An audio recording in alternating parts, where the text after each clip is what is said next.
Holy Joe, your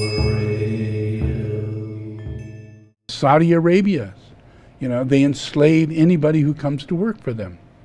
You don't really get paid, and what happens is that it's so illusionary, delusionary. You think you're going to, wow, look at all that, look at the size of these buildings, look at all this, but it's hell. It's hotter than hell. It's horrifying. It's horrible. It's a terrible place to be.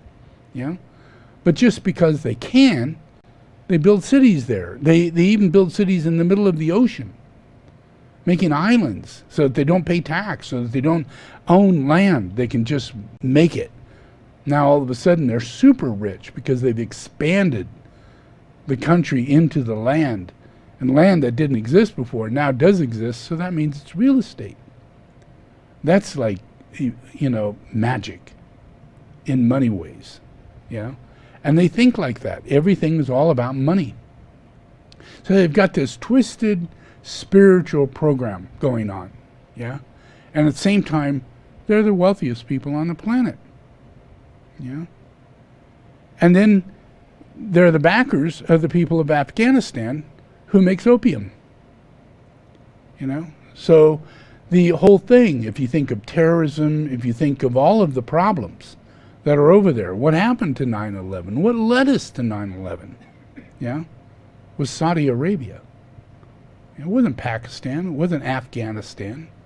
It was Saudi Arabia. Every single person who came through 9/11 and destroyed the buildings and were terrorists, all came from Saudi Arabia. Even the guy who was in charge of it comes from Saudi. He's one of the richest people of Saudi Arabia. His family is very wealthy. They're part of the wealthiest people on the planet. And they're in a club. They hang out in clubs. Bush is part of it. The old President Bush, So I'm going to show you something. This is a collection of what is found within the CIA and within the inner kind of real reality of what happened and what went on prior to 9/11, what people knew but didn't say. Didn't tell anybody, but they knew it. They knew a lot. They knew how it was going to happen, where it was going to happen, when it was going to happen, to the point. They knew the day it was going to happen, and they knew it was going to happen. One of them was going to be the Pentagon.